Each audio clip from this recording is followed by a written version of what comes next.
Today's episode is brought to you by MRO. MRO is the single source for smarter data. Driving a new era of clinical data intelligence, we connect structure and transform data into actionable insights that enable confident decisions, sharpen operations, accelerate research, and elevate patient care. With 24 years of trusted solutions and partnerships, MRO empowers a stronger healthcare ecosystem built on smarter data so teams can measure, learn, and improve. Learn more at www.mrocorp.com.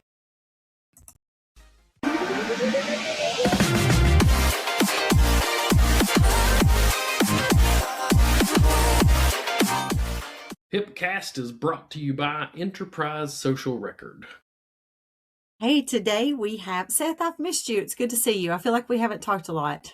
I think we talked. The last 7 episodes we've started with. I've missed you because we keep recording chunks of things and then we don't see each other. I don't talk to you. But hey, I'll get to see you soon. I know. So today we're going to talk with Kristi Fahy Wesolek, and this is my first time meeting Kristi. Seth has met Kristi and knows Kristi, and we share some relationships with folks just because we've been in this arena for quite a long time. So we know some of the same people. I'm so glad our paths are crossing now. It's interesting to me what I've learned about component associations and leadership since Seth has taken on that role for THIMA, Seth and Laretha. And so today we're going to talk about association leadership, and we're going to talk about some advice for professionals navigating career. And Kristi, let's talk a little bit about, let me ask you one question before we go into the whole thing. How long have you been involved with the component association leadership? Yeah, I have been volunteering since 2019. So it's been about 7 years, and I'll talk a little bit more about it, but I definitely had some early exposure even before then, just early in my career working with OHIMA. So I'm in it for the long haul. I love it. Well, welcome to the show. It's good to meet you. Thank you. Nice to meet you too. It's a good time to jump into CA stuff right before a pandemic in healthcare. So why not just throw yourself in the fire? I knew it was perfect timing. Yeah. We mentioned earlier your career. Let's jump in. We don't do bios. We just like asking folks their journey because we've learned. And this will be episode 60, I think. HIPcast. 62. Wow. We've learned that people have some pretty fun journeys of how they found this profession. Most people don't just grow up as the little kid going, I want to be in medical records. They find a different pathway into it. So tell us about your journey in health information and some of the key themes that shaped your career. Yeah, absolutely. So I guess just to start from the very beginning, I was lucky enough to graduate from the Ohio State University HIMSS program. I know we have to put the D in there, everyone. It's copyrighted and trademarked. You have to. It is. It's important. But anyway, I did graduate from the Ohio State University HIMSS program. And then right after then, I was able to land my very first job out of college working for OHIMA. So that was my first job. It was called an administrative coordinator. And at the time, this was literally a brand new position. It never existed before. They just really needed help, with some of the directors who are working on the strategies to help with those projects. So I do want to give a quick shout out to Julie Pursley and also Melanie Kiss, because they took a chance on me. I had absolutely no experience in the field at that point, but they, saw my potential and decided to hire Kristi. So thank you both, Melanie and Julie, for hiring me. That's awesome. But honestly, that role was foundational for me. I mean, if you're thinking of a 21, 22-year-old coming right out of school, and I got the opportunity to be exposed to every single service line that OHIMA offered, I also got to start building my network right from the start. So I'm working next to well-seasoned, well-known HI professionals. I just really felt like it was an amazing first start to my career. Then over the years, there were a couple promotions in there. And by the time I left OHIMA, I was the manager of the information governance service line. So we did a lot of consulting work. We traveled to different state associations to promote that service line. And obviously that in and of itself helped me expand my network just by going to different shows, representing OHIMA. But also, again, as a young professional, being able to expand my knowledge in that way was definitely foundational also. Then in 2019, I ended up making a jump over to the vendor side of the thing. So I worked with DBS, who is a sales and support partner of Dolby. And it's also a fun fact that I met my boss at a conference a couple years before then. So I feel like that just goes to show, like, you just never know who you're going to meet, and it might just shape, the future that you have going on. So, in that role, I essentially focused on computer assisted coding and CDI technology. That to me was where I really developed a true understanding of the work that was actually being done in the hospital setting every single day. I got to understand coding and CDI workflows. I got to see what that actually looks like in a real world environment. And then to me, being able to connect the dots on why technology is so important for quality and accurate reimbursement. That gave me just a whole new appreciation for those who are doing the work, coding and CDI teams, things like that. But to your point in your question, Seth, if I could bring it all together in one theme, I would have to say the theme is connection. I have met so many incredible people. I've formed genuine bonds and friendships over the last couple of years, and those relationships have shaped my career. And to me, that's like what really fills my cup. And that is what I have leaned into to help advance my career as well. So that is the word for you. The theme is connection. That's awesome. How did you find the HIM program at the Ohio State?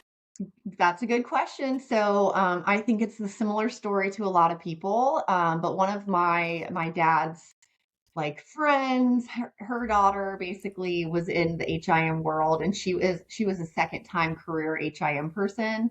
I think she came from the nursing industry, so she was involved in the clinical aspect, and she goes, I think I need to make a pivot. And so she ended up becoming like a CDI on the coding and CDI side of things. And so she told my dad about the program, and my dad's like, well, Kristi, this sounds like something you might like. And I said, sounds great. And I went and sat down for an interview with the OSU HIM program director. And I guess the rest is history. I don't know if that's a really good response, but it was it's great. We're always curious. How did you actually find that? Nobody ever finds it in a straightforward path. Right. Maybe there's one person, maybe. The person that had the grandmother that worked in it, actually, their path wasn't even straight to it, right? They knew of it. They at least knew of the profession, Almost nobody's known of the profession. So, yeah, that does answer. So tell us, as president of OHIMA and really a longtime volunteer leader in our profession, what has association leadership really taught you? And what do you recommend for others and how they get involved? That's a good question. So I feel like when I worked for OHIMA, I was very involved behind the scenes, like right from the get-go. So I was helping support the volunteers of OHIMA. I was helping to write and edit practice briefs, toolkits. I helped with conference planning. So just to get like that early exposure, and then all of a sudden I'm transitioning into a new role, I was like, I have got to stay involved in some way. And I definitely had some FOMO because I felt like I was really in the know. And then all of a sudden I'm not at OHIMA anymore. So I'm like, I'm not in the know anymore. So how do I stay in the know? So in 2019, when I left OHIMA, I had reached out to Lauren Manson, who is OHIMA's senior executive director. And I literally asked her, I was like, how can I get involved? And she basically said, let's start you off as a project leader for OHIMA. And that essentially is like, you're not an elected board member. You're just somebody who gets to help with the elected board members on the projects that they're working towards. And so I said, sure, sign me up. And that was in 2019. And then, like I said earlier, fast forward 7 years later, I have served 2 different terms as a board director. And then I am now serving as the OHIMA board president. So I feel like it's just like one of those things that once you get involved, it's really hard to walk away, because there is also a level of like special bonds that you start forming with the other people who are on the board with you. And we all come from totally different backgrounds. And so I think that's just really difficult to walk away from. But just to go a little bit deeper into like some of the work that we've done, one of the things that I'm most proud of is that we in the last few years have refocused our entire strategy and like the work that we do around 3 core pillars. So we've got advocate, we've got educate, and we've got engage. Those are our 3 pillars. And every single thing that we do, everything we create, it all ties back to those pillars. So whether we're creating new educational resources, or we're advocating for the profession, or, even just building new opportunities for our members to connect with each other or with the profession, it just feels a lot more intentional. It feels more impactful. I feel like it's given our volunteers clarity and purpose. And so I don't know. I mean, just being able to watch your ideas come to fruition in and of itself is amazing. But I just want to say, for anybody listening, I cannot recommend getting involved enough. It helps shape your personal brand. It expands your network. It gives you opportunities to contribute to something bigger than yourself. And then honestly, I keep saying this to everybody, but I just feel like there's only so much that AHIMA can do at the top. I feel like we really need more people at the state level to help shape the future of our profession also. So for anybody listening, please consider getting involved in your state association or even volunteering for AHIMA. I think that the benefits really are going to show their way to you. So for whatever that's worth, I'd say get involved. I really appreciate that. If you've been around, I mean, you were in the what we used to call the ivory tower, right? You worked at AHIMA. We don't call it that anymore. But it's interesting because I appreciate that call out to volunteer even at the state level, or even I'll just go ahead and add the local level.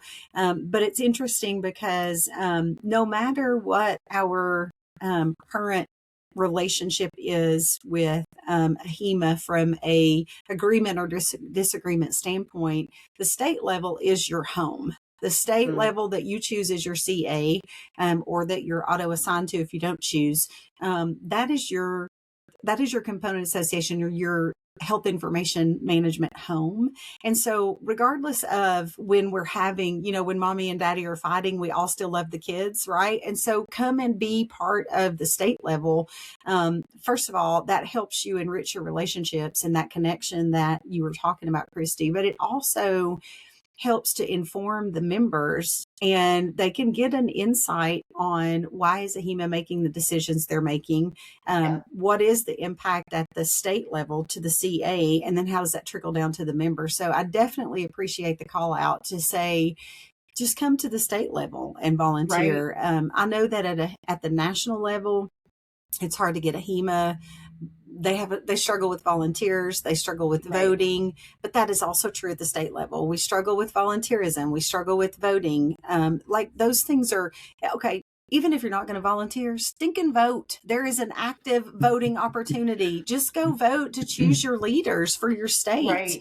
And also vote in the OHIMA election. These are important member rights and responsibilities. So I do love that you called out, go volunteer at the state level. Don't be angry at AHIMA and take it out on your state, or don't be disappointed at AHIMA and take it out on your state. The stronger your voice is at the state level and the more informed it is, the better we can repair relationships with AHIMA and move forward together. So sorry, I got on a soapbox, but you really inspired that. Well, and I feel like there's so many benefits that, like, it's personal benefits too. Like you have the opportunity to expand your network. There's free CEU opportunities. Yes. You get to use your ideas and say, I don't like what's happening here. Why don't we do this? And then you get to facilitate change. So if you're not happy with the way things are being done and you're not doing anything about it, then there's only so much room for complaining, right? Because you're not taking the power into your own hand. And so I feel like there's empowerment in volunteering and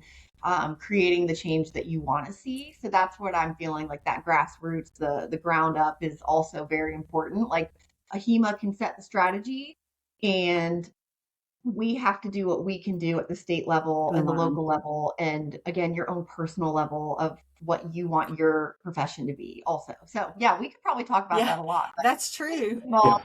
That's true. I will say too, Seth, because you vote in the state and national elections, I allow you to be Eeyore, but if you didn't vote, I wouldn't allow it. I appreciate that. I do like to be Eeyore, though. Eeyore's the best character in all of Winnie the Pooh. But I will say that, I mean, yeah, it's fantastic. And, I'd hang out with Eeyore. He seems like a great time. But I would say that I was sitting there thinking about the amount of time that I've been in volunteer roles or some sort of role at either the state or the national level. It's been over 20 years straight now, which is insane to think about. Yeah. And we've kind of seen the highs and the lows at this point. And I feel like we're coming out of some lows and back into some highs, because there was a time there where there was quite a bit of tension between the national level and the state level. Whether it was warranted or not, I don't know, but there was tension, and it was palpable. But we're definitely coming out of that to where it's like, all right. And I want to give credit where credit's due with the current folks at OHIMA, because they are trying to repair that relationship between the states. Those, and coming into now a new role. Well, it's not new anymore. I'm heading towards 2 years in the central office as an extreme part-timer with Loretha and at Tennessee. I kind of see a different side of it. Right. And it's like, we need volunteers. We need people to be in the middle of this with us and helping. And at the same time, we need OHIMA to understand that we're on the struggle bus a bit in the state, and it is a much more difficult pathway to go. We don't have Lauren. I get to sit on a monthly call with Lauren, and she's been a great advisor to me, taking over the central office side, because OHIMA's massive. You guys do such a great job with your meetings. It's humongous. Wouldn't it be awesome if what OHIMA's doing was all across the nation, right? Where everybody's empowered, everybody's energized. We don't have a problem getting volunteers ever. That's awesome. And I know that's a struggle. And I know that's not something that I've ever had to relate to, but it just takes energy and momentum. And so this is something I've been really passionate about is, yes, there have been tensions between OHIMA and the state associations, but like you said, Seth, there is palpable differences and changes that are happening, and we're feeling that difference. So it's like, if we all negative energy, it's contagious, right? But so is positive energy. So if we can change our mindset and change the way that we work and relate with OHIMA, then I don't know. I feel like there could be some positive change. And I don't know how you feel about that. No, we agree fully here in Tennessee. I do want to ask you, though, it kind of leads me to a thought. When you were working at OHIMA, you mentioned Julie and you mentioned Melanie, and there were a plethora of credentialed health information professionals that worked there. And we went through a long period of time where we had just a couple. It was not full of credentialed health information professionals. Jennifer Mueller, Jasmine Agnew, not there now, but was there. We started rebuilding that. Right. And I can't help but, even if there's not a causation, I can't help but recognize the correlation of the direction we're heading in repairing relationships, because we're at least respecting our professionals and hiring. Maybe we'll build that ivory tower again, right? Maybe that will become the ivory tower again, because we trust the people that are leading us to lead us in the right direction. I trust Jennifer Muller's, I trust her knowledge. I trust her desire to grow this profession and to move us forward in progress. Those are the things that matter. And so, do you think there's a causation or just a correlation with the number of credentialed professionals at OHIMA and satisfaction with the members? What do you think? You're not a statistician at this moment. Don't mean to put you on the spot that way. No. But what do you think there? So, okay, it's so funny. As you guys get to know me more, I just had the chills the whole time that you were talking about that. And I don't know if you guys don't think I'm a weirdo, but I think when you get the chills, it's the frequency of truth. Yeah. Something is resonating in my mind and body that was I have the chills. So I agree. I absolutely love Jennifer, and I think that she is the person for the job. But there's other jobs that need other people to be the person in their jobs. Yeah. And you're right. My time at OHIMA was that, to me. I obviously wasn't around before then, but I was everybody there is sharp and well known, and obviously, yes, credentialed and just respected, right? I can't say that nobody's there. Of course, OHIMA is respected right now, but I think what I'm going to talk about in a bit about advice for the profession and what we can do, I think it has everything to do with alignment and the right people and the right jobs. And that in itself is going to elevate our profession. So I kind of feel like you're segueing into some of the other questions I know we might be talking about. But yes, I think that we're headed in a right direction from an OHIMA standpoint. And maybe this is just a call out to somebody who's listening and saying, if you feel like you have that expertise and that passion and excitement to be at the OHIMA level and drive that energy that we need, to grow, then maybe that's what this podcast is meant to be today. Absolutely. Yeah, well, it is a good segue, but I do want to touch on one thing as we segue into that is the networking piece, because we do have a lot of students and young professionals that listen to our podcast, and we've said it 1,000 times, and you're going to hear it 1,000 more times. Networking is key. Get out there in those meetings and network and meet people. My first meeting that I went to as a student, I took 60 resumes and said, I'm going to hand out 60 resumes. It was a leaflet. There wasn't much on it at that point. But the state associations and the local associations are absolutely critical in building a network as a student. So I'll let you respond to that, and then I'll hit the next question as the segue. Well, so my biggest thing, and if you talk to Lauren Manson, she would agree, as the OHIMA board president, I'm all about energy and vibes and how to connect with the members, especially the students and the young professionals. So we literally just had OHIMA's annual conference last week. So I'm coming off pretty hot from it, but basically everything we planned was how can we engage students. So I was at a number of breakfasts that we coordinated for first timers and the young professionals, the students. We had student networking lunches, and we always encourage the board members to just go attend those events and interact with the students, so that imagine if you're a new person and you're in the corner and nobody talks to you, that's not great. You might not want to come back, but if you are in the corner and somebody who is well connected in the industry comes over and has a real conversation with you, you're going to be like, okay, I remember that. And I feel like they wanted to bring me into the community. So I'm going to come back next year and I'm going to do X, Y, and Z. And yes, I'm excited to volunteer. So that's something I told all the students. I was like, you guys, you can be a project leader.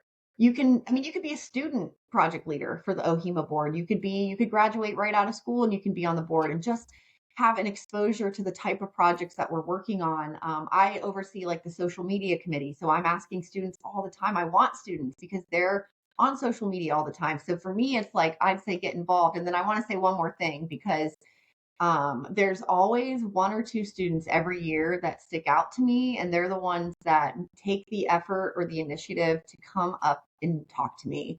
And last year I had a student, I'm going to give him a shout out. His name is Jack Volkovac. Go Jack. Jack happens to be, he is starting his professional practice experience literally next week, and I'm going to be his preceptor. And so if Jack didn't come up to me last year at OHIMA's annual meeting, Jack might not be working under me. And then this year I had another girl, actually two girls came up to me and they did the same thing. And they're like, we're really interested in what you do and we'd love to learn more. Can we get coffee? And I said, yes, girls, I love that. Just be bold and go network. So that's how I respond to that, Seth. I like it. Well, shout out to Jack for being one of the token males that are in the HI profession. There's a few of us. Hasn't even graduated. So what would your advice be to professionals navigating their career growth and then just how things are changing in healthcare today pretty rapidly? Yeah. So I feel like for me, I know I said it earlier, but I really, really feel like alignment and timing is everything. And like we said, it's just so wild how you meet people at the exact time that you need to meet them. And then all of a sudden, all these new doors open for you that you didn't even know existed. So I think it comes down to trusting your gut. If something feels good, then you're probably aligned, right? When you start a new job and you're just pumped up and you just feel that genuine excitement, I feel like that's what we all deserve to feel in our jobs. And that's how you know you're in the right place. And then on the other side of things, if you're in this role where you don't feel valued, you're not being heard, you dread going to work, or you're putting in all this time and it's just what am I doing all this for? I just feel like that's a sign that something's probably off and that maybe it's not aligned. And like you mentioned, change happens. It happens all the time. And it's okay if a job that you once loved doesn't fill your cup in the same way anymore.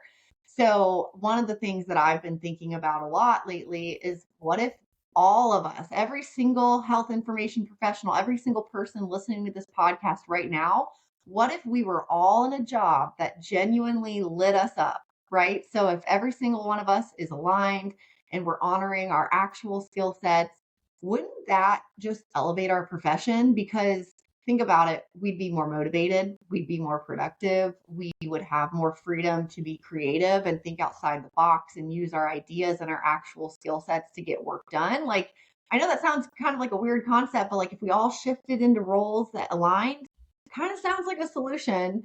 So anyway, just, I don't know, obviously that's like, we've got to pay bills, and, we're all like, well, we're in this job because I got to pay my bills, but we also get to write our own stories. So I say, like, to those of you guys listening, if you're not happy with where you're at, be bold and put yourself out there and go see if there's something else that's more aligned and it's waiting for you. And that way I feel like we can all feel that inner spark and excitement together. So that's what I think. But like, what do you think about that response? Well, I love a couple of things. So I wrote down, you said, what if you're not in a job, you don't love the job you have, you did love it, but now it doesn't fill your cup anymore. Then I would submit to you, if you're listening, that's because you've outgrown that position. You have mastered that position. It is time for you to be challenged again. It is time for you to chase the thread of what does excite you. And no, you are not going to know how to do everything you need to know. But if you know 60% of what you need to know, that's where the boldness comes in. And you take that step and apply and try to get into that. And then you're going to spend the next few years, or whatever your speed is, to get to have your cup full and to absolutely love what you're doing. But guess what? You're also going to outgrow that one. And then you're going to need a new step. And so it's not just about, does it fill you? And by the way, it isn't a job. It's a career. It's a career path that you're on, and you're finding what you love about this profession, which can be so many things. And you're moving forward into that. Seth and I talk all the time. We encourage people. I don't know, 7 years ago, 10 years ago, I don't even know, Seth and I were on a panel, and it was like young professional and students in there. And one guy said, how do you not have imposter syndrome? How would you deal with it if you had it? And we both were like, we live in a place Every of day. imposter syndrome. What are you talking about? That's who we are. We're all imposters until we master something, right? And so I encourage people to try to live in imposter syndrome. It's not really a fake it until you make it mindset. It's like, don't go in where you shouldn't. But if you don't know everything, just be like, go in chasing that pursuit of knowledge to master that until you're not an imposter anymore, and then find a new place to be an imposter. Grow. Yeah. Just grow. And it's funny that you say that, because I actually tell the students too, I'm like, you do fake it till you make it, because you don't know what you're good at until you get out into the industry and you start learning. And like, literally when I was at OHIMA, I mean, everybody was learning information governance, and I'm out here teaching boot camps and going to state shows and speaking on information governance. Like, I'd never worked in a hospital before, so it's really hard to connect those dots. But I did my research and I put together presentations that I felt like would connect to the audience, and then over time would evolve, the content that I'm creating, and be like, oh my God, like, that's why that can, like, connecting the dots with why technology is important and why you have to govern your data. And so it's like, I don't want to say imposter syndrome, but I did learn on the job, a lot. You have to. And that's okay. And it's not, and I'm happy to admit that. So, Well, yes, if you go in, and this kind of aligns with something that Seth reminds our students and young professionals of constantly, you're not going to start as a VP.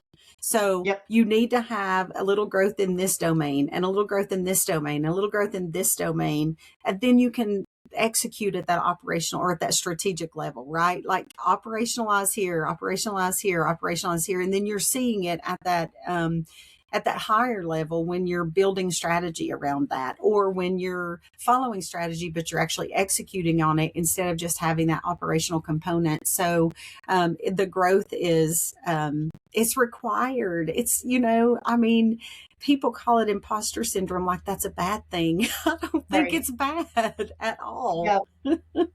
You have to go somewhere. And it's funny.